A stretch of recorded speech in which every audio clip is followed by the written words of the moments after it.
Right, seeing that it is now 10:01, I will call this meeting to order. Welcome everyone to 2023 second meeting of the Citizen Commission for the Performance Measurement of Tax Preferences. In our second meeting, as is tradition, we will have staff go through the research that they did this year on the selected tax preferences. Okay. And again, following tradition, in our September meeting, that will be primarily about public testimony for the preferences that staff will go through today. And so with that, I will ask staff to conduct a roll call vote of the Citizen Commission, please. This is a roll call vote for the August 2nd, 2023 Citizen Commission meeting. Dr. Grant Forsyth, Here. Ron Buing, Here. Dr. Sharon Kyoko, Here. Andy Knopfsinger Meadows, Here. Jim Orr, Senator Mark Mullet, Pat McCarthy. We have 4 voting members in attendance and so a quorum. Thank you very much. So with that, we'll move right into commission business. And so we'll talk first about a motion in order to approve the May 3rd, 2023 commission meeting minutes. But before we do that, is there any discussion of these minutes before we vote on them? Okay, not seeing any. Do I have a motion to approve the May 3rd, 2023 commission meeting minutes? So moved. Do I have a second? Second. Thank you. So with that, I will ask staff to conduct a vote on approval of the minutes. This is a vote to approve the May 3rd, 2023 Citizen Commission meeting minutes. Dr. Grant Forsyth, Yay. Ron Buing, Yay. Dr. Sharon Kyoko, Yay. Andy Knopfsinger Meadows, Yay. and James Orr is absent. Okay. So we have unanimous approval. Thank you very much. So with that, we'll move on to a couple of items, commission related, just really updates. The first one is a policies update by Eric Thomas, that Eric will also, when he's finished with that, introduce a new member of staff, I believe.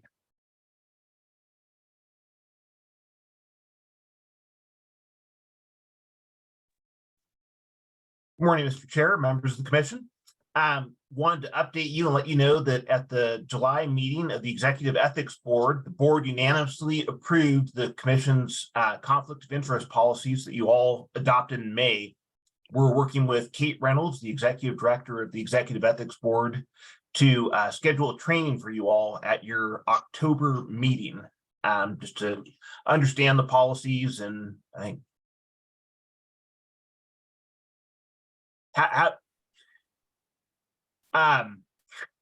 the second thing I wanted to do is introduce a new staff person to you, and that is Jeff Cunningham.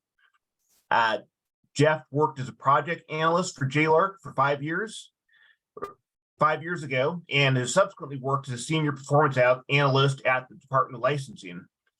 Jeff has a PhD in history from Louisiana State University, and we'll be working on several of the reviews that you'll be hearing in August of 2024. So pleased to welcome Jeff back to JLARC. Yeah, welcome aboard. I will say, because you have a PhD, you do know what it means to suffer, which will be good for your work at JLARC. Good morning. Nice to meet you all. Thank you. So, and on the policies update on the ethics board, I think Andy and I talked a little bit about this yesterday in the chair vice chair meeting. So we're thinking that probably in October, we'll get a kind of a more complete review of this. My guess is we'll have time at the October meeting once we've approved this year's tax preferences, which I think this year's preferences are pretty straightforward. So we decided to do that rather than have a special meeting, which is just really hard to organize these days because everybody's so busy. So it's that October meeting where we'll spend a block of time talking about the new rules. Did I get that right, Eric? I think based on what we discussed. Yep. Okay. All right. With that, then we'll go into the day's main business, which is the tax preference reviews this year, initial reports. So again, I'll turn that over to staff. And I think what we'll do is same thing we've done in previous years. After each person has given their tax preference, we'll open it to questions from commissioners. And I think that's a better way to do it because that way the questions we have on each preference is fresh in our minds. So with that, staff, forge ahead. Thank you. Good morning, Chair Forsyth and commissioners. I'm Stephanie Hoffman, staff with JLARC, and my colleagues and I are here to present the preliminary report of our 2023 tax preference reviews. This year, we issued 6 preference reports, and 5 of the 6 legislative auditor recommendations require legislative action. I just wanted to give you a quick refresher on where we are in the annual review process. In July, we presented our preliminary report to JLARC, and today we are going to be presenting the same report to you. Next in September is a meeting dedicated to receiving public testimony on our reports. In October, the Citizen Commission will have an opportunity to adopt comments on our report. And then on November 29th, we'll be presenting our final report to JLARC with a summary of any comments that you adopt. This year's reviews are the first tax preference reports that include a legislative requirement to consider whether a racial equity analysis is relevant to the scope of our studies. And we did identify relevant questions for each of the tax preferences we reviewed. However, we found that data on the race and ethnicity of business owners and employees is not currently collected. One of our core principles of this type of work is that we will not exclude an analysis due to a perceived lack of data. And so we did look for other ways to identify who is affected or benefiting from the preferences. And you'll see in each of our reports, we used US Census data as well as our own outreach to beneficiaries to try to determine that. Today's presentation is going to focus primarily on our findings and will not include a lot of the race and ethnicity data, but each of the online reports has that information. And we're happy to answer any follow-up questions you have. And finally, I just wanted to note that we do anticipate data availability is a potential challenge for future reviews. It may require legislation to direct agencies to collect this type of data. And such efforts will need to be balanced with the interests in also streamlining and simplifying taxpayer reporting. So here is a list of the topics we're going to cover with you today. Again, as I mentioned, the first 5 include recommendations that require legislative action. And the final one on historic properties has a recommendation to continue the preference. Pete Van Morsel is going to start us off today with interstate transportation. Thank you, Stephanie, and thank you, Mr. Chair, members of the commission. I'm Pete Van Morsel, staff to JLARC, and I'll be discussing the first review listed here, which is one of 4 public utility tax exemptions for businesses that provide interstate transportation services. The legislative auditor concludes that the preferences make Washington's commercial transportation industry more competitive, and they support freight traffic at ports and higher employment in the transportation industries, as well as in freight-dependent industries. Preferences do not have an expiration date, and we estimated that 2027 to 29 biennial beneficiary savings are $220 million. We'll present this review in 3 parts. First, we'll describe how the preferences work. Next, we'll touch on conclusions from the last time that these preferences were reviewed in 2010. And the Citizen Commission for Performance Measurement of Tax Preferences requested a study of the impact of their repeal. Finally, we'll conclude with the results of that analysis, which was the focus of this 2023 review, and which shows that the preferences do make the interstate transportation industry more competitive. By way of background, commercial transportation that takes place entirely within Washington is subject to public utility tax in lieu of business and occupation tax. And the tax rate depends on the type of transportation activity that occurs. For motor transportation, railroad transportation, and other public service businesses, the tax is 1.926%. However, motor transportation that it takes place in an urban setting and is classified as urban transportation, and water transportation for vessels under 65 feet in length is taxed at 0.642%. And finally, truck transportation of logs on Washington highways is taxed at a special rate of 1.37%. All four of the preferences in this review exempt from public utility tax the in-state portion, the earnings for the in-state portion of interstate transportation. That is where goods move across state lines or internationally. The first of these preferences exempts the in-state portion of interstate hauls, both inbound and outbound. And it's the exempt portion are the earnings represented by the yellow line on the map here. The second preference for through freight extends this first exemption to hauls that stop in Washington for processing, storage, or manufacturing before moving on to their final destination. Without the preference, the transport shown on the map from the origin to storage would become subject to public utility tax. The next two preferences both concern Washington products exported by vessel. The shipments to port preference shown on the map here exempts the earnings from shipments to port of Washington commodities if they are subsequently exported by vessel, either internationally or to another state. This example depicts a barge movement on the Columbia Snake River system, and the earnings from that movement to port would be exempt per this preference. And finally, the fourth preference exempts the earnings of shipments of Washington agricultural products to interim storage before they are subsequently shipped to port using the preference shown in the previous slide. So this exemption would apply, for example, to trucking grain from a farm in Washington to a grain elevator on the Snake River, if that grain is subsequently moved downriver to port for marine export. The first three of these preferences were first enacted in the 1930s with an inferred objective of complying with the Commerce Clause of the US Constitution, which was interpreted to prohibit taxing any portion of interstate commerce. A 1977 Supreme Court decision ruled that the a tax on interstate transportation could be constitutional if it was fairly apportioned, if there was substantial nexus to the state, if the tax was non-discriminatory to interstate commerce, and if it was fairly related to services provided by the state. And today, our review found that 45 other states do tax the in-state portion of interstate transportation earnings. JLARC reviewed this preference in 2010 and found that the inferred objective of constitutional compliance was no longer relevant because of this 1977 Supreme Court decision. And the legislative auditor therefore recommended repealing the preferences for the in-state portion and for through freight and clarifying the shipments to port preference. The commission in 2010 did not endorse this recommendation to repeal, and it noted potential unintended consequences for affected taxpayers subject to the repeal.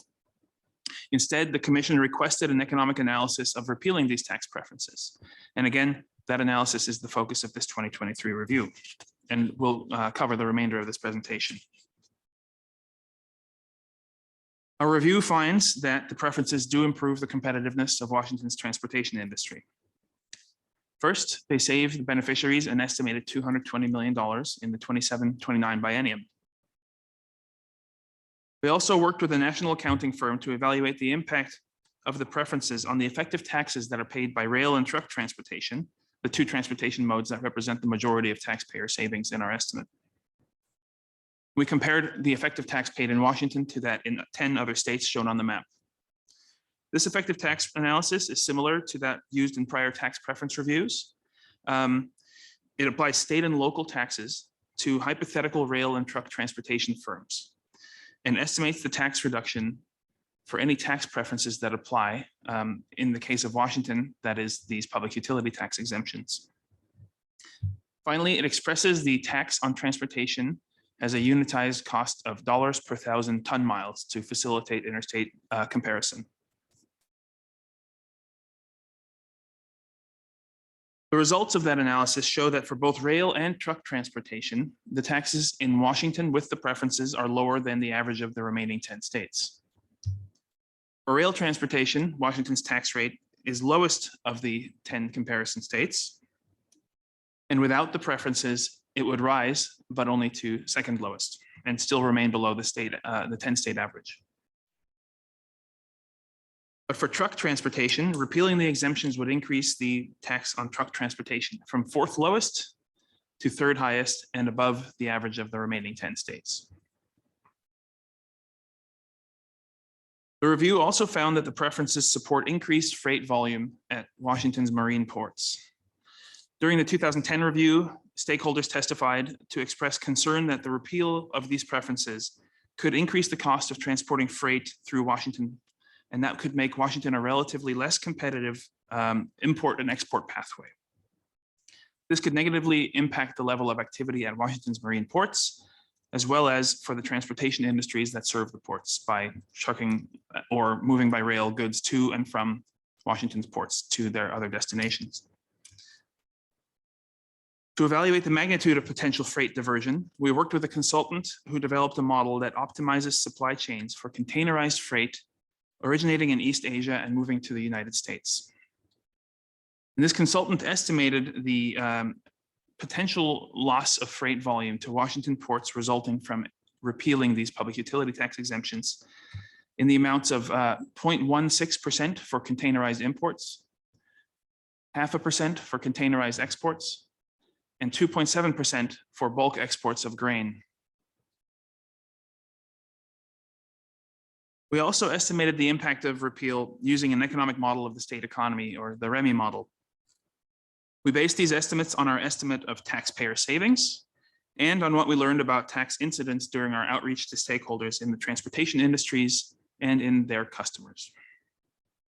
We modeled 2 scenarios, both of which assume that the repeal would increase the tax cost on businesses and increase general fund revenue, both in the amount of the estimate of taxpayer savings. And we also estimate that it would reduce port volumes by the amount estimated by our consultant shown on the prior slide. Both of these scenarios show that the preferences support additional employment in the Washington economy for the transportation industry and for its customers. Scenario A, shown on the slide here, assumes that all of the additional taxes would be paid by the transportation businesses themselves and that they would not pass any of the tax cost on to their customers. In this scenario, private businesses would lose 785 jobs, led by the transportation industry, construction, manufacturing, and retail. The additional state government spending would increase public employment by a net of 745 jobs, resulting in a net loss of 40 jobs in this scenario. In scenario B, we assumed that all of the additional tax would be passed on to the customers of the transportation providers. Here, businesses would lose 860 jobs, mainly in manufacturing, farming, retail, transportation, and the forestry, fishing, and hunting industry classifications. Again, additional government spending would increase state employment by a net of 760 jobs, and taking these 2 effects together would lead to a net loss of 100 jobs to the state. That brings us to the legislative auditor's recommendation. The legislative auditor recommends that the legislature clarify the purpose of these preferences, because they are no longer necessary to comply with the Constitution, but the legislature may have had other objectives for these preferences, though these are not stated in law. If the legislature does have other objectives, it should state these, and if applicable, establish measurable criteria for a future JLARC review. But if the legislature's sole objective remains to avoid taxing any activity whose taxation is constitutionally prohibited, it should repeal these preferences, because a fairly apportioned public utility tax would be constitutional. In this case, such a change would require that the legislature enact a method of apportioning transportation income to activities that occur within the state.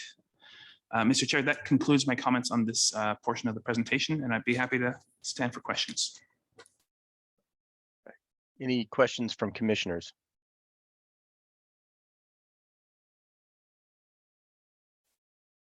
I do have a question if there's nothing from commissioners, of the other commissioners. Commissioner Kyoko. Yeah, thank you. Commissioner Kyoko. Morning, everyone. I just have a quick question as to how the 10 comparison states were chosen. Yes, Commissioner, those 10 comparison states were chosen on several criteria. One was their proximity to Washington, that they were neighboring states of Idaho and Oregon. California was chosen because it's a competitor to Washington's marine ports. The Port of Long Beach especially came up in discussions of competitor ports, as did the Gulf states of Texas and Louisiana, and the Atlantic states of New Jersey and Virginia. The remaining states, Nevada, Illinois, and Ohio, were chosen because of their presence as a transportation hub.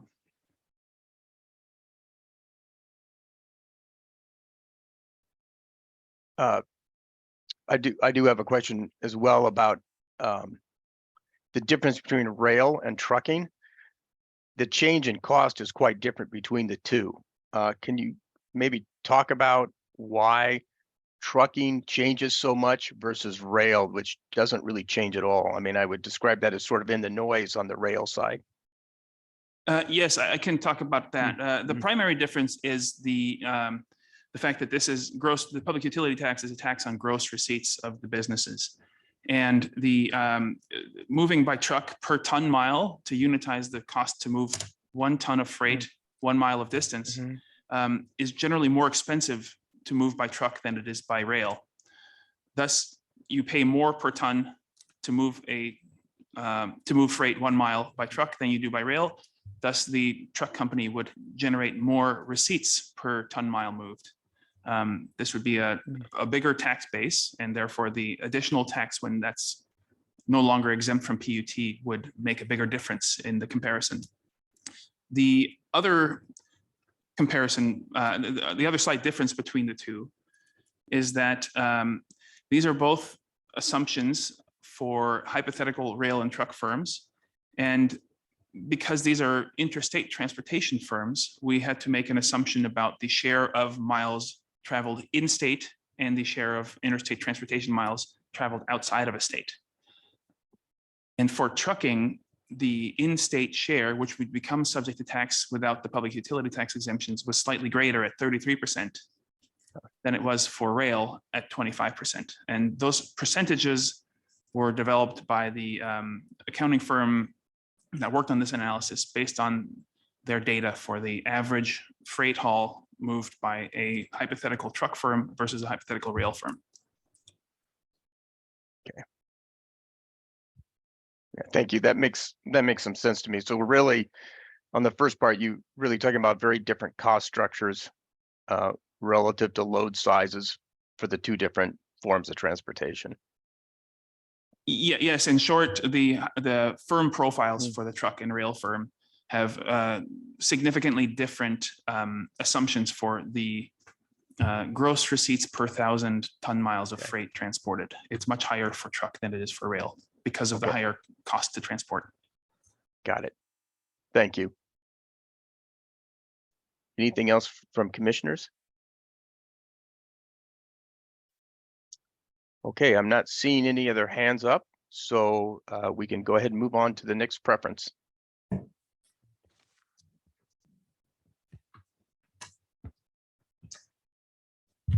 Thank you, Mr. Chair. Dana Lynn, and I'm joined by my colleague Eric Whitaker for the next couple of preference reviews. The next one that we'll cover is a B&O tax credit that's available for businesses that create new jobs in rural counties or community empowerment zones. Here, the legislative auditor concluded the preference was used by 36 businesses over 6 years to create over 1,000 jobs, but use continues to decline. The wage threshold hasn't been changed since 1997. This preference was originally enacted in 1986 and has no expiration date. And the estimated savings in the upcoming biennium are $582,000. As we noted, this preference was originally created back in 1986. It went through various levels of changes in the ensuing years. And in 1997, the legislature stated its intent for the preference, and that was to promote and attract businesses and create family wage jobs in rural and distressed areas in the state. In 1999, the preference was further changed, and this was the last real change, to apply to rural areas rather than distressed areas. The rural counties in the state are noted in the map you see in the dark blue. Those are as of March 2023. And the community empowerment zones, as you recall, there are 6 of them in the state. Those were created in the 90s, early 90s, and they are urban areas within certain cities. There are 6 of them noted with the white boxes on the map.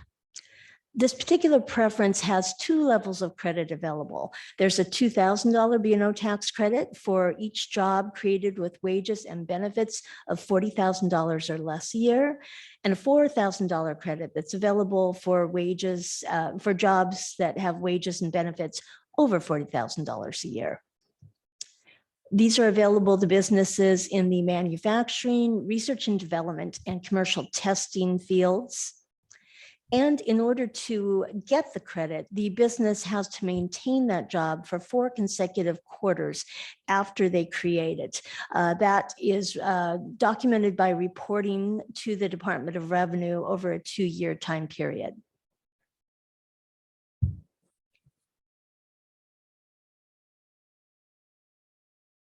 We analyzed documentation for businesses qualifying for the preference between 2015 and 2020.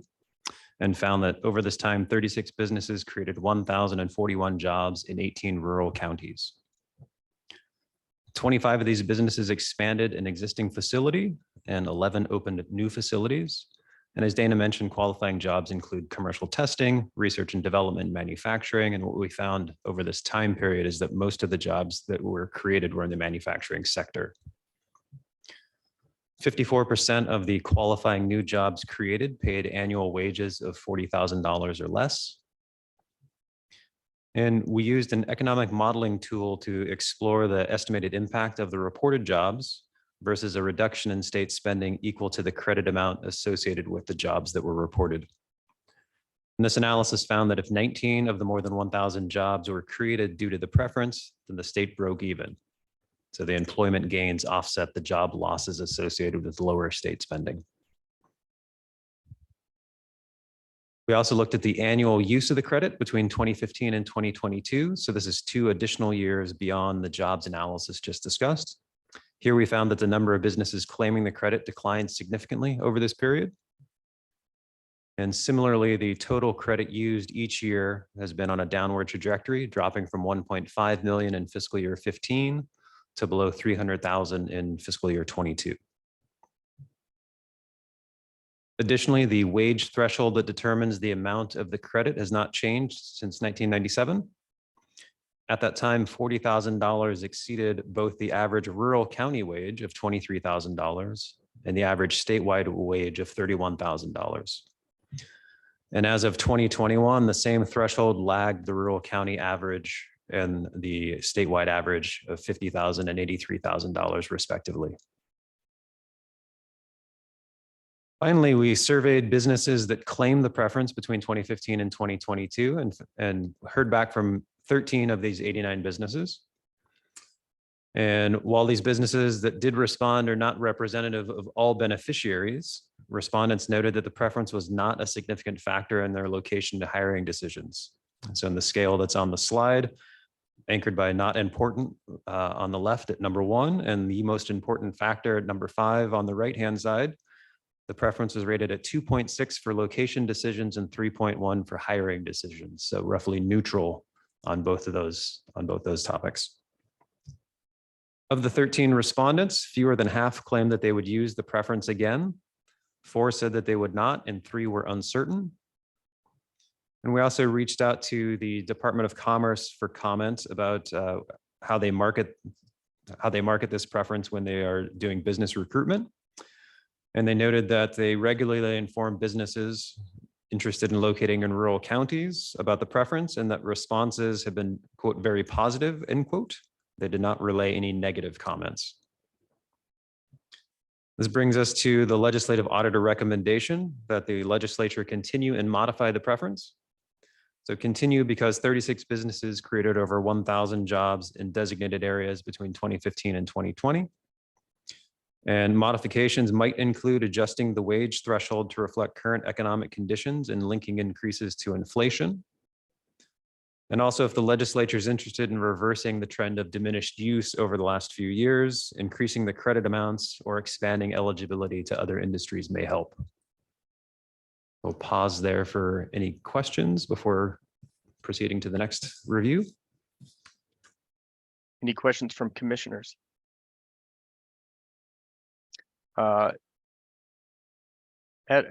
Commissioner Meadows, please. Just sorry.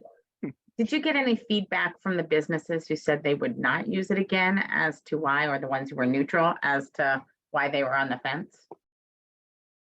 I do recall a couple of comments came in. One said that the credit amount wasn't worth the hassle, I think, to sum it up. That was one comment. Another business had actually closed, so they said that they wouldn't use it because of that. Those were really the only comments that I recall. I don't believe there were any comments about those that were unsure. I think I would just add that the hassle might be the reporting requirements.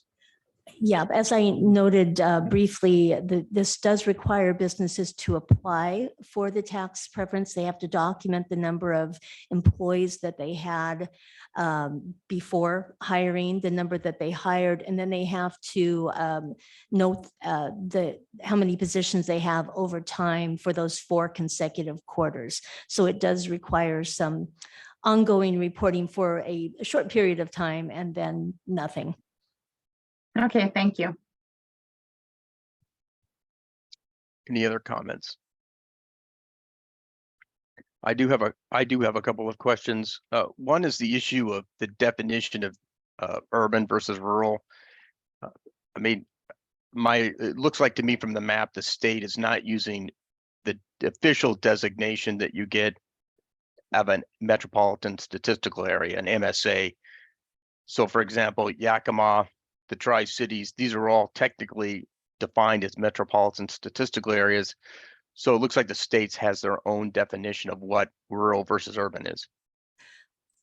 Yes, Commissioner, this uses the designation of a community empowerment zone, and that may ring a bell with you all because we've reviewed several preferences in the past where beneficiaries are in part businesses that locate in these areas.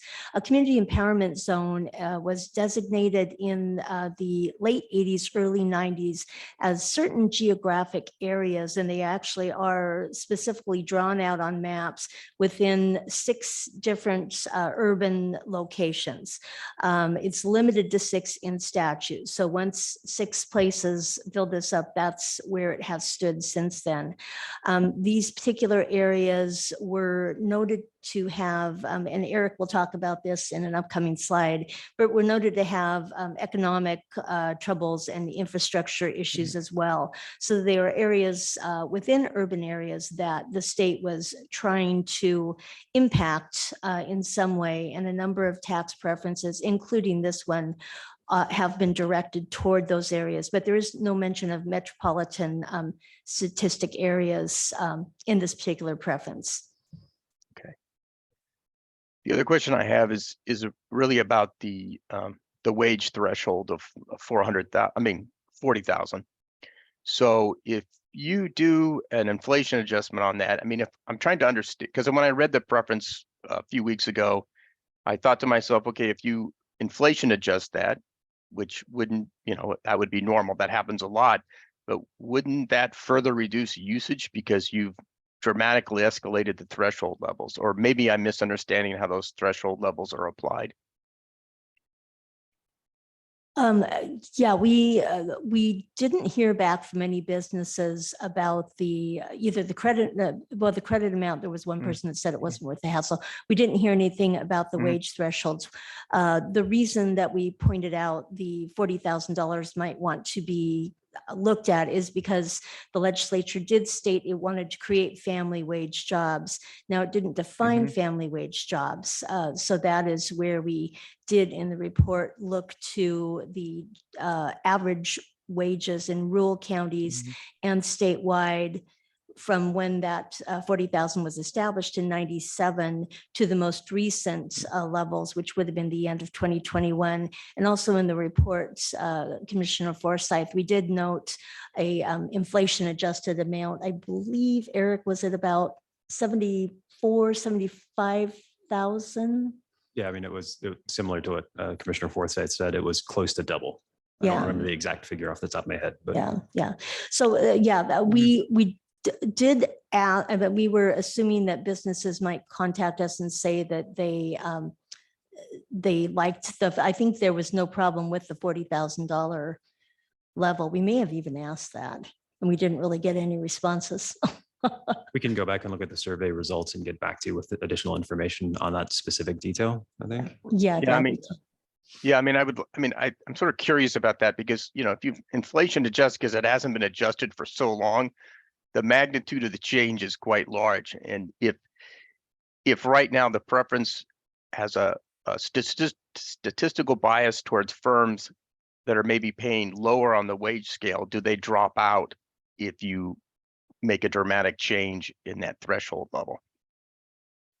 So, I mean, that's just something I'm, again, I've been sort of thinking about since I first read the review a couple of weeks ago. So, And just a point, Eric alluded to it in the legislative auditor recommendation for this, but some other tax preferences that are job oriented do have a level, they actually provide a definition for family wage jobs or the job level that they would like to encourage. And sometimes those are, say, a certain percentage of the average wage in a particular county.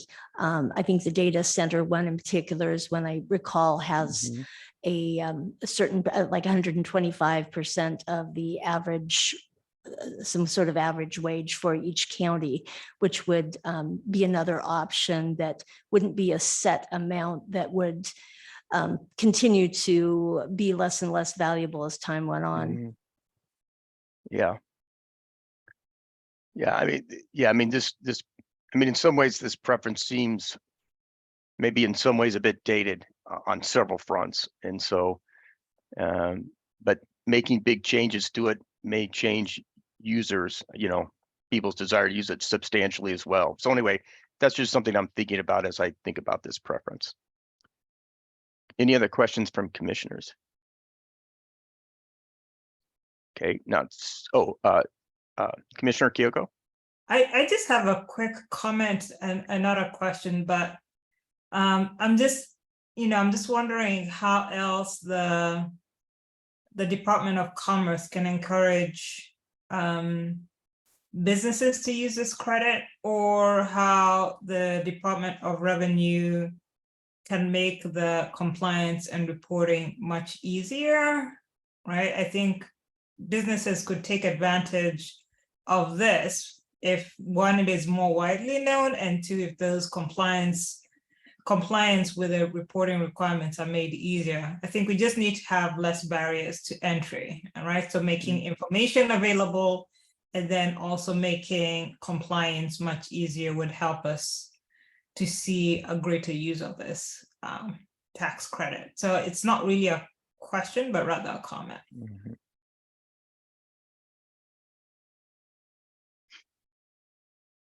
Now, I know we have some folks from the Department of Revenue that are usually on the call. Is there any comments from those folks about the reporting requirements in terms of difficulty?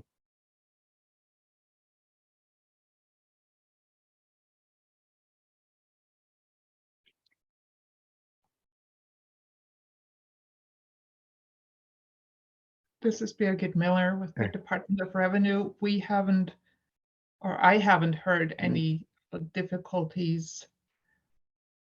But I haven't really talked to taxpayers directly in a few years. I can probably reach out to one of our operating divisions and see what they have to say. I think that might be useful. If you could do that, that would be great. I do believe that the current level of reporting is kind of set in the statute, that there would be some reporting that businesses would do. So there could be, and the department will likely confirm or not this, but I believe that they are required to collect certain data from the businesses to verify that they do keep these jobs for 4 consecutive calendar year quarters. All right. Thank you. Any other questions from commissioners? Okay, not seeing any. Let's go ahead and move on to the next preference. Okay, the next study we'll discuss is a business and occupation tax credit for businesses that create new professional jobs in certain urban areas. Here, the legislative auditor concludes that the use of the preference is 99% less than what was expected when the preference was established, and it has not met the goal of attracting and retaining jobs. The preference was enacted in 1998 and has no expiration date. Businesses claiming the preference are estimated to save approximately $80,000 in the 25-27 biennium. A business may claim the B&O tax credit for each new qualifying job created in a designated area. And so statute specifies nearly a dozen different types of eligible services, including financial or management services, accounting or legal services, or engineering services. And the available credit is $3,000 per job, with an additional $3,000 for each year that the job is retained up to 4 additional years, or a maximum benefit of $15,000 per job. These jobs must be in one of 8 designated urban areas, as illustrated on the map. 6 of these community empowerment zones are the exact same ones that were in the previous review. These are highlighted in yellow on the graphic, and then 2 international service districts in the darker color on the map. And as Dana mentioned, at the time this preference was created, as she mentioned, related to community empowerment zones on the previous review. These shared characteristics such as low unemployment, high unemployment, poor infrastructure, and low wages. The stated public policy objective for this preference is to attract and retain businesses to community empowerment zones and international service districts, and to provide professional services to international clients. And we found that that goal is not being achieved. We looked at use of the tax preference in a couple of different ways. First, looking at employment that was created and maintained by beneficiaries, comparing that statewide employment. Beginning at a baseline of July 2013, so nearly 10 years worth of data through the end of 2021, we found that beneficiaries' employment actually declined 74% over that time. Whereas statewide employment grew 14%. We also looked at the wages that were paid by these businesses. These are professional service businesses. And as you can see from the graphic, again, starting with the baseline in 2013, their wages exceeded statewide average wages for a number of years. But beginning in 2019, that changed, and now their wage growth is well behind the statewide wage growth. Finally, we looked at the use of this tax preference and found that it's 99% below the expected levels that were anticipated when this legislation was originally enacted back in 1998. We looked to a 1998 fiscal note that the Department of Revenue had prepared, estimating use of this tax preference. In 1998, they expected that by 2003, 148 businesses would be using this tax preference on an annual basis. What we found over a 10-year period was just 8 businesses in all use the tax credit, a maximum of 5 in any single year. And when we looked at beneficiary savings, again, much less use. The fiscal note for 1998 estimated nearly $10 million in beneficiary savings from businesses using this preference by 2003. In actuality, over the 10-year period we looked at, savings range from 12,300 to 71,500. And there were 3 years where we cannot disclose the amount of beneficiary savings because less than 3 businesses use the preference. We tried to reach out to beneficiaries and to economic development entities in these 8 locations where the preference is allowed to be used. As far as our outreach to beneficiaries, none of the 8 beneficiaries we contacted responded to our inquiries. For economic development entities, we did receive responses from several economic development entities in these cities.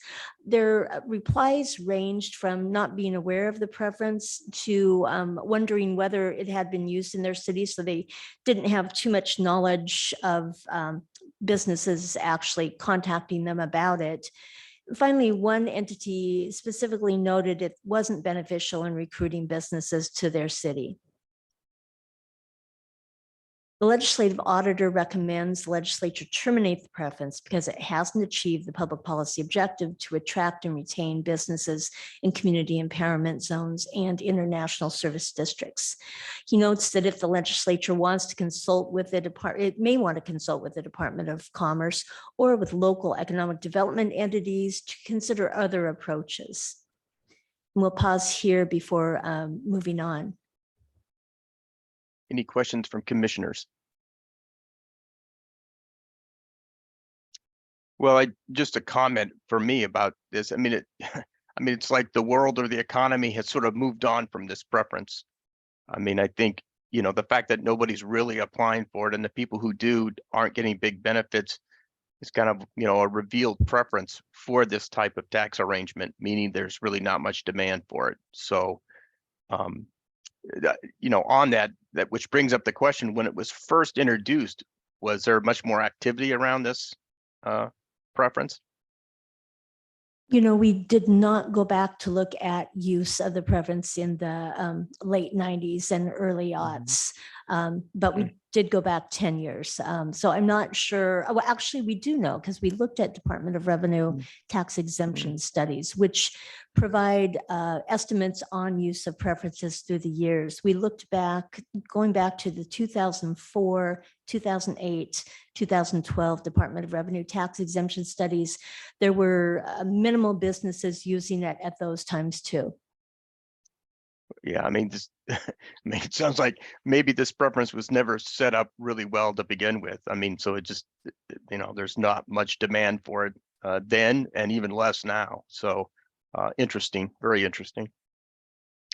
Any other questions from commissioners? Okay, not seeing any. Let's go ahead and move on to the next preference, please.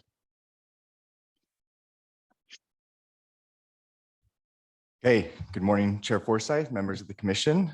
My name is Zach Freeman, staff to JLARC, and I'll be presenting our next review, which is an exemption to the hazardous substance tax for pesticides sold out of state.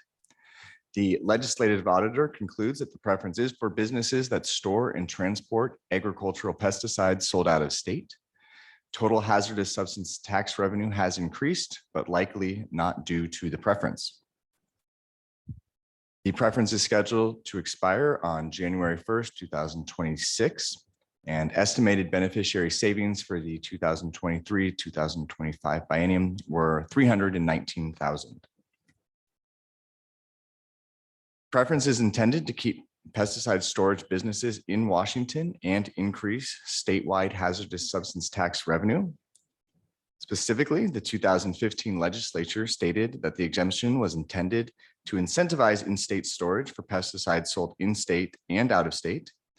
And by incentivizing in-state storage, the preference is intended to strengthen the state's position as a regional agricultural distribution hub. And by keeping these businesses in state, the legislature sought to maintain and increase the tax base for pesticides sold in state that are subject to the hazardous substance tax. The legislature has stated that it intends to extend the preference if they review finds an average increase in statewide hazardous substance tax revenue. Our review found that use of the preference has declined. Since the preference was established in 2016, 7 businesses have claimed the preference at least once. And use of the preference peaked between 2018 and 2019 when there was 5 beneficiaries claiming $490,000 in savings. Since then, use has declined, and in 2022, there were 3 businesses claiming a combined $139,000. To evaluate the impact of the preference, we first looked at the hazardous substance tax payments made by beneficiaries. From 2015 to 2022, beneficiaries' hazardous substance tax bills decreased by 74%. And this decline stems from both fewer beneficiaries and fewer savings per beneficiary. And we found that the downward trend remains even when the beneficiary savings from this preference are added back in, as shown here. And we did reach out to beneficiaries to try to find out why use of the preference has declined, but we were unable to arrange meetings with them. We also looked at the overall trend in statewide hazardous substance tax revenue, which was the metric established by the legislature. Statewide revenue increased slightly from 2015 to 2019, as shown here. However, in 2020, the legislature introduced a volumetric tax rate for liquid petroleum products. And as a result, statewide hazardous substance tax revenue increased significantly, as shown here in the yellow. Non-petroleum products, such as pesticides, continue to be taxed based on their wholesale value, and those amounts are included here below the yellow bars. Our review found that the increase in overall revenue is not attributable to this tax preference. We also looked at the impact of, if we could gauge the impact of the preference prior to the introduction of the volumetric tax rate. And we found that prior to that shift, the statewide revenue was largely tied to crude oil prices. So this graph here shows the annual percentage change in hazardous substance tax revenue and crude oil prices, and they follow pretty closely. And so I think what this is showing is that, even the period that we do have comparable data, we don't find that the preference achieved the metrics set out by the legislature. The legislative auditor recommends the legislature continue and modify the preference. The preference improves industry competitiveness by reducing the cost of doing business in Washington. But the current metric no longer makes sense in light of recent changes to the hazardous substance tax.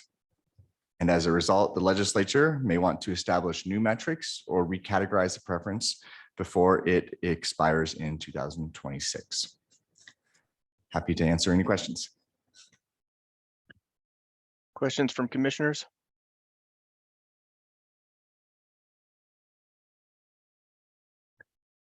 I do just, again, a little bit of a question here. Was there a count of firms taking the preference? Do we know how many? I mean, so in other words, 7 different firms have claimed the preference at least once. okay, so do we know how many total firms are in the state? So that's the next question. Can you repeat that, Commissioner? So there are 7 beneficiaries, more or less, that have taken the preference, but do we know how the total number of firms that are potentially eligible for this particular preference? We did not look at that, but we could explore that and see if that information is available. So my direction of questions is just getting at how many firms are left in the state. I mean, it might be that that some firms have exited the state for reasons not necessarily related to tax preference. It could be a regulatory. There could be some other dynamics going on, lowering the usage of this tax preference. And one of those might just simply be the number of firms that are operating in the state. For example, maybe some of them have relocated to Idaho for reasons in a broader regulatory sense. And it's unfortunate you couldn't talk to any of the users because maybe they could potentially provided some information about, what's happening among storage companies. And just to clarify, these are storage companies. They're not actually producers. These are people just storing the product. Is that correct? The businesses range, I think, in what they do and the different kind of levels of integration, but the preference is just for the ones they at least have to store. Some of them could have other, elements of their business that are involved in distribution or in manufacturing, but the preference itself is just for storage. Okay, thank you.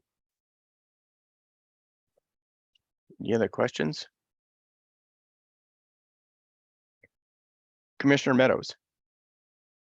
I guess I'm trying to wrap my head around how to ask this question, but we've got a preference that incentivizes storage of hazardous pesticides in our state. So has the trend to using less hazardous products in our world altogether perhaps contributed to the decline in the number of businesses who use this? Or was any of that explored? You talked to the Department of Ecology, Department of Agriculture, and we looked at some data around pesticide usage. I could get back to you with some more specifics, but broadly, we didn't find that this was tied to a general decrease in pesticide usage. Thank you. Commissioner Buing. Yeah, I have a comment. The limited amount of times that I dealt with this in the past with taxpayers, it largely involved not so much businesses that were storing the product so much as it was businesses that used these types of products within their business, but had operations both within and without the state of Washington. And they would, and then the question was, if you stored or you took you took the product in, for example, originally in Washington, but then would say use it in Oregon. The uses that I had dealt with, I think, had to do with persons in some sort of a food production, farming type of a thing. And the idea was that they wouldn't have to pay a hazardous substance tax in Washington, which is arguably the reason for the hazardous substance tax itself, has to do with managing this and whatever. So the items that weren't used within the state wouldn't bear this additional cost associated with it. Whereas if if you didn't do it this way, that perhaps you would instead just go ahead and build a storage facility across the border where you didn't necessarily have to pay the same amount, but you weren't losing so much. You were looking at businesses that were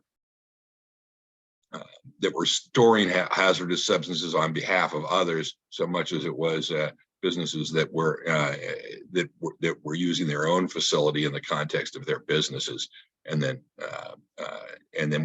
were using those same substances outside the state of Washington. Well, then I think there was an intent, as you mentioned, to, like, if businesses were, either transporting this out of state or using it out of state, was to allow them to store it in Washington and not face the tax, so as to encourage, regardless of the structure of their business, storing it for themselves or others, that they would keep, these products in the state. And so we would keep more, of these warehouses and the, associated other tax revenues that come with those in the state, rather than having businesses build them, across the border in Idaho or otherwise. So that begs the question about, is the tax fundamentally different in other states? Is it higher, lower than the neighboring states? Yeah, we Or is did there look at the taxes in Oregon and Idaho. There is no equivalent tax in Idaho. Oregon does have a tax, and there's no exemption for it. So we found that this preference increases the relative benefit of storing in Washington relative to Oregon, and makes Washington relatively more competitive with Idaho. Okay. Thank you. Any other questions from commissioners? Okay, not seeing any. Let's again move to the next preference. All right.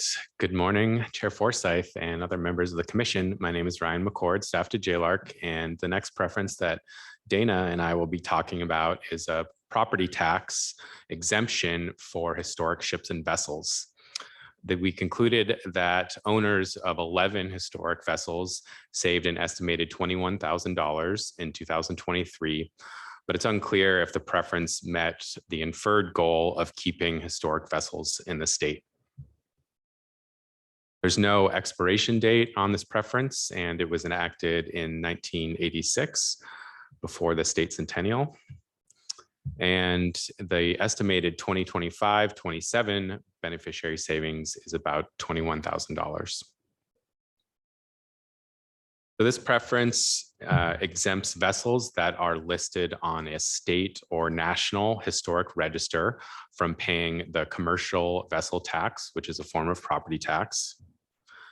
We found that there are currently 11 vessels that benefit from the exemption, and they're located in 5 Puget Sound cities.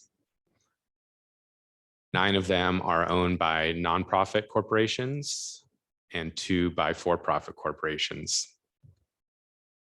Since the commercial vessel tax only applies to vessels used commercially, personal use vessels are not subject to property tax. So the vessels have to be commercial to qualify. We found it's unclear if the preference is achieving the inferred objective of keeping vessels in the state. First, the largest beneficiary, which is the Western Flyer, is leaving or has maybe left at this point Washington State in 2023 to return to its home port in California. It's been in Washington for a number of years being repaired. We found that 5 of the 11 ships that we identified using this tax preference also qualify for a property tax exemption under a different tax preference, one provided for items displayed by historic museums. So in that case, almost half of these ships are double covered by 2 tax preferences. And finally, we found of the list of historic vessels and ships that were provided to us by the Department of Archaeology and Historic Preservation, sorry, that one always gets past me. There were 15 vessels that actually we determined were not using this preference that are on those registers for a number of reasons. Some of them have been relocated outside the state.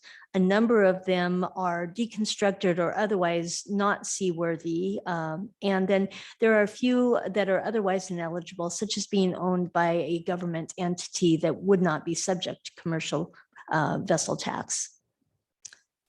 The legislative auditor recommends the legislature clarify the preference's public policy objective and identify metrics to help determine if the objective has been achieved.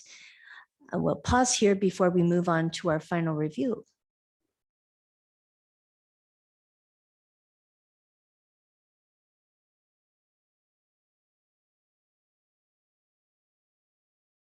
I believe you're muted, Mr. Chair. Thank you. Commissioner Kyoko. So I struggle with this one.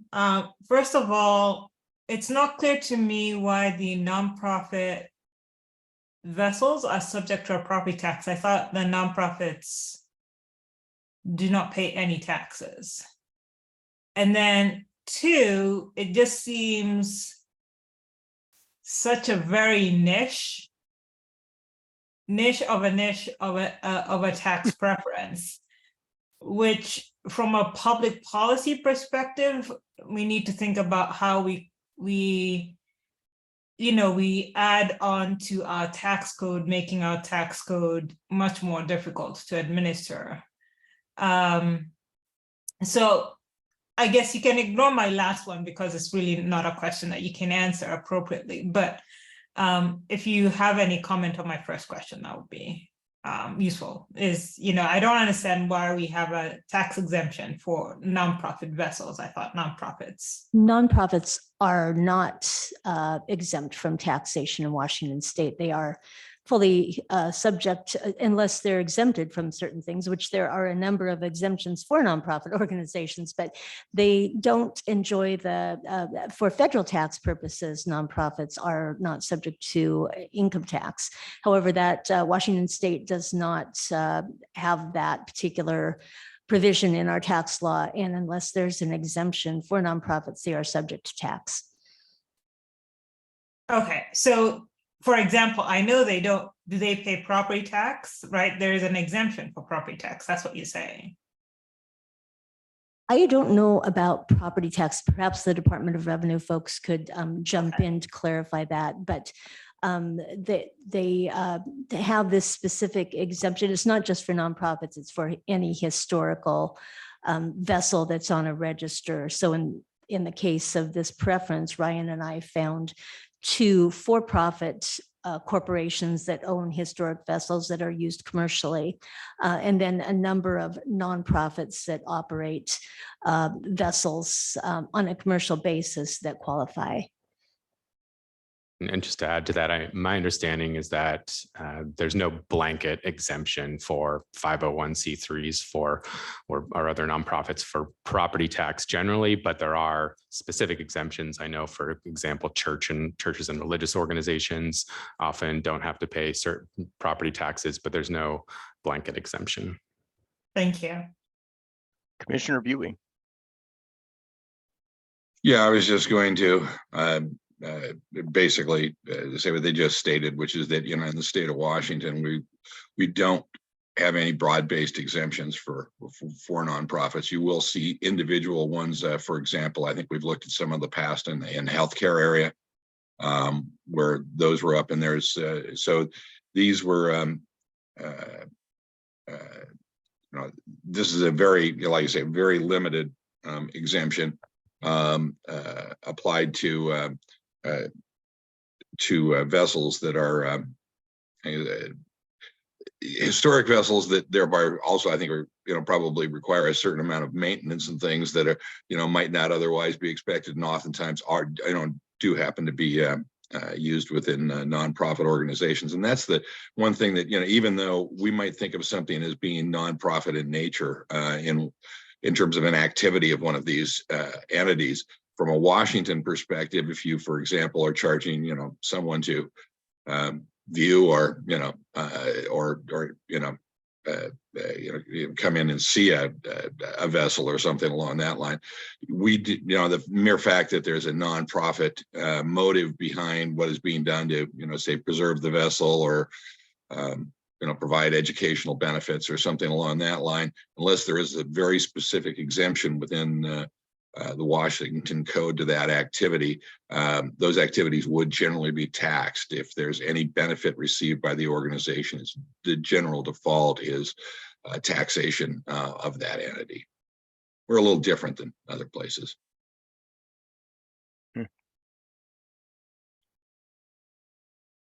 Okay. Any other questions from commissioners? Right. So not seeing any, we'll move on to what appears to be the last preference for the day. Yes, we are there. We're at the end almost. The final tax preference Ryan and I will talk to you about is a special valuation provided for, again, property tax for rehabilitated historic properties in the state. The legislative auditor concluded property owners have saved $56.8 million over the past 10 years, primarily in King County and for commercial properties. And while the preference use has declined, the use did increase 6% between 2020 and 2022. This preference is scheduled to expire for new participants January 1st, 2031. And the estimated beneficiary savings in the next biennium is almost $23 million. This preference was stated to have an intent to promote rehabilitation of historic properties in the state. And it was enacted originally back in 1985, a few years prior to the state's centennial celebration. It originally had an expiration date after that Centennial, but it was extended and eventually the current expiration date that was set in 2020. In order to use this, a county must pass an ordinance to enact the preference and allow its use in the county. There are, I believe, 10 or 11 counties in the state that have not passed an ordinance, so it's not available everywhere. Property owners must have a property that is listed on a state or national register to consider using this tax preference. And if they determine they want to rehabilitate their property, they have to apply to a local board, either city or county in their locality. The board will review their rehabilitation costs, and approved rehabilitation costs are then forwarded to the county assessor. And the county assessor will deduct those costs from the ongoing assessed value of the property each year for the upcoming 10 years. At the end of the 10 years, the property is then put back on the regular tax rolls. And we do want to note that there were some extensions provided by the legislature in 2020, allowing 2 7-year extensions that are available for properties, only those that are located in cities with a population of less than 20,000 people in distressed counties. So property owners saved about $57 million on over 1,000 historic properties over the last 10 years. The properties were spread across 19 counties in the state. The number of properties using the preference declined from 675 in 2013 to a low of 401 in 2020, then grew to 426 in 2022. That equates to a growth of about 6% in that period from 2020 to 2022. In the most recent year for which we have data in 2022, we found that King County properties accounted for 130 out of 426 total properties, but they accounted for $5.4 million of the beneficiary savings, which is about 65% of the total beneficiary savings that are concentrated in King County. We also found that while residential properties account for the largest number of properties using the preference, commercial properties account for both the bulk of the beneficiary savings. And that owes to the comparatively high values and high rehabilitation costs for those commercial buildings. The legislative auditor concludes that the legislature should continue the preference because it's meeting the objective to promote the revitalization of historic properties. We will review this preference again before the January 1, 2031 expiration date for new applicants and determine whether the preference use has increased over that time period. At that point, it'll be important that all the counties provide data that we request where in those counties where the preference has been used so that we can accurately determine if that objective of increased usage has been met. I'll pause there for questions. Of course, we'd be happy to answer any questions now, and here's our contact information on this slide too. Commissioners, any questions about the final tax preference? Okay, I'm not seeing any.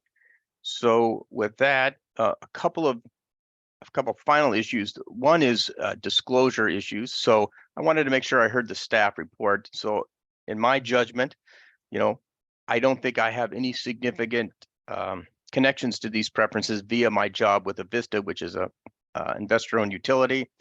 Even though we touch just about everything because we have an obligation to serve, I didn't see anything or hear anything in this particular discussion or at this time that would require me to recuse myself from voting on anything in the future. But again, as time goes on, I might have to revisit this if I find something else out, but I just wanted to do that in the interest of disclosure. And so with that, let me just throw out to any other commissioners that might think there's a connection that they need to disclose regarding the preferences. Okay, so as usual, it's just me as the problem child, potentially. Let's hope not. So with that, the next thing is sort of the chair's prerogative here. I would like to call out Dana Lynn, who is in the process of phasing out in terms of retirement from the commission. My understanding is that she will gradually go out, starting, I think, part-time is what you told me, Dana, in September, and then you will finally retire in March of next year. Finally, agonizingly. But, you know, I mean, I've worked, Dana's been on the commission, I think before I joined. So this is, I think, year 11 for me. It's really been a pleasure to work with her. She's one of those members that it's going to be sad to see them go. They've done a lot of work. You've worked on some whopper preferences over the years and handled it really with a lot of grace. But I just really wanted to, you know, kind of announce this because as things go on, we may see less of you. And I just want to make sure that you get, you know, a hand clap for all the hard work you've done, but probably you're ready for a well-deserved retirement. Any comments, Dana?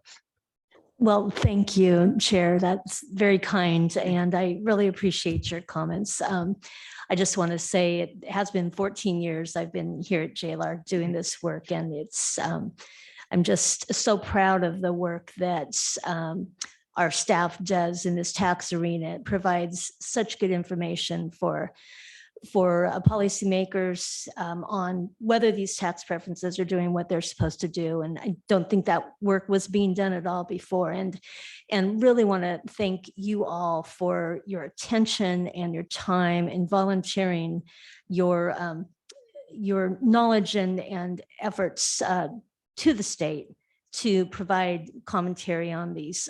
The legislature, we hear, very much values your work, and your comments help elevate our work as well. So really want to appreciate your great questions, your attention to our work. And I know that you'll continue to do that after I'm gone off celebrating on the beach somewhere. And the rest of you are slogging through this next August.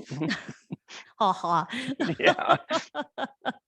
But thank you, all of you. No problem. Thanks for reminding us. Yeah. No, I'm, you know, this is part of a long transition that's been occurring at staff. We're seeing a lot of experienced people gradually exit. And it's sad to see that because a lot of institutional knowledge is leaving. But on the other hand, staff continues to recruit very well for those replacements. And so, you know, again, we look forward to working with new staff as the experienced staff exits. But again, thank you, Dana, for all your hard work over the years. And there's been, like I said, some whopper of preferences you had to work on. So with that, we do have, I just want to request that staff inform me whether or not there's anybody here to testify today in person. No one is here to testify in person. Okay. Now, as I understand it, Eric did send me a text. We do have some written testimony. Is that correct? Coming in from AWB, Association of Washington Business? That's correct. We sent it to all the commissioners on their ledge emails. Okay. If you want to check your emails, and we will also post it on the commissioner's website. Okay. So in the interest of disclosure on that issue, since I do serve on an advisory for the Association of Washington Business, they have an economic advisory group that's a bunch of economists. I'm one of those individuals. So just in the interest of disclosure, as part of my professional life at Avista, I do some work with that organization. So again, just in the interest of disclosure. So with that, the chair will remind the audience that anyone wishing to provide testimony on today's agenda topics can submit written public testimony to this location. And in addition, we really prefer people, if they're going to testify, to have answer the 4 questions or focus on those 4 questions either in their written or spoken testimony, which again, that emphasis will be on the September meeting. And I see that Ron Buing, Commissioner Buing, has a question. Now, I just was, you know, you'd mentioned Association of Washington Business, and I just was, I'm not anymore am I active with that organization, but for years, probably 20 years, I was chair of the Tax and Fiscal Policy Council for the Association of Washington Business, and was quite active in all of their affairs, but no longer have any direct connection with the organization these days. Okay, thank you, Commissioner Buing. So again, we can see email, physical mail address.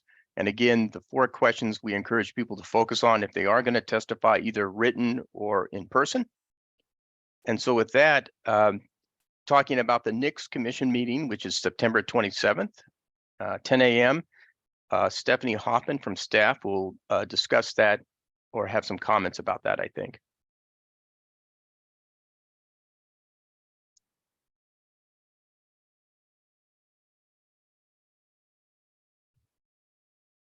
Actually, Chair Forsyth, you did a great job running through what I was going to say, which is just that if you want to submit, no, that's great. If you want to attend in person, there is a link on the tax preference website that allows you to register. That link will be open about a week before the September 27th meeting. And you can also show up in person. We'll have, I believe, a hearing room in the House JLab office building again. So please, we invite public testimony, and thank you. Okay, thank you very much. Okay, so that really ends everything that's on my expanded agenda that's in front of me. Are there any other questions and concerns from either commissioners or staff as we move into September for public testimony?